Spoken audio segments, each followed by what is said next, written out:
Вы же получили землю в парке незаконно. Что вы можете сказать по этому? Иди отсюда, говорю.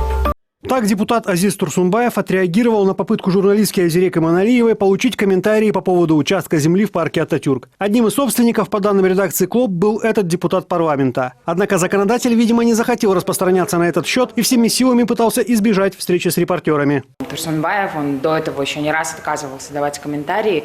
Мы все-таки решили его дождаться. Мы ждали его...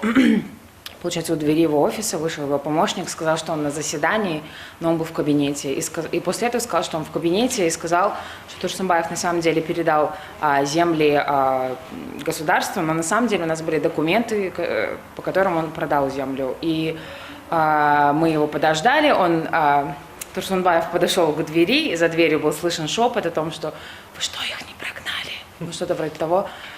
И он вышел и просто начал идти, и я ему говорила: пожалуйста, дайте комментарий. Он сказал: я не дам комментарий, иди вон отсюда. Ну, как-то так. Высказывание депутата вызвало бурную реакцию в социальных сетях. Пользователи запустили флешмоб с хэштегом «Сам пошел вон». Они призывают парламентария сдать мандат. Мы попытались получить комментарии самого народного избранника. Получить комментарий самого Азиза Турсунбаева сегодня не получилось. На рабочем месте его не оказалось.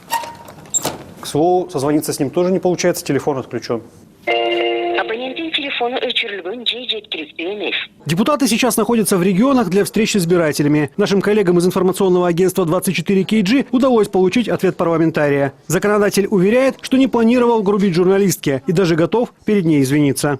Она мне в сестренке годится. Я не мог ее грубо послать. Дело было так. Она меня ожидала в приемной. Я куда-то уходил, выходил, ко мне приходили. Когда я вышел, она подошла ко мне, не поздоровалась, не представилась, спросила про этот участок. Я ей сказал: ой, подождите потом, и ушел. Если это прозвучало грубо или я там допустил какое-то обидное слово, то приношу свои извинения. Готов извиниться и отдельно перед ней. Однако прошло уже почти 2 дня, но никто из помощников депутата, да и сам парламентарий с Айзерек Иманалиевой так и не связался. Журналистка говорит, что особо не надеется на покаяние депутата, потому что его поведение ее, в общем-то, и не обидело. Это, что называется, издержки профессии. Журналистам часто приходится иметь дело с грубиянами. Одним из самых известных скандалов на этот счет стал конфликт журналистки издательства «Акипресс» и теперь уже бывшего губернатора Чуйской области. В июне, во время конфликта в селе Урок, в ответ на просьбу дать комментарии, чиновник нелестно отозвался о внешности журналиста. Почему?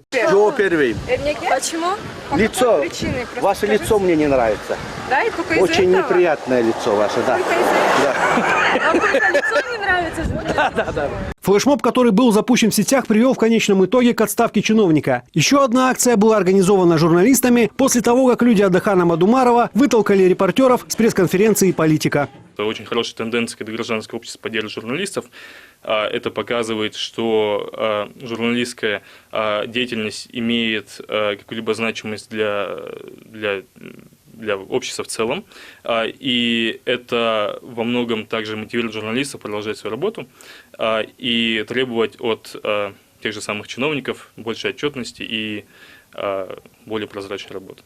Заставить депутата Турсунбаева сдать мандат, как в случае с Туйгуновой Абдреймовым, вряд ли удастся, говорят журналисты. Да это в принципе и не нужно. Впереди парламентские выборы, и любое действие законодателей сейчас может негативно отразиться на их репутации.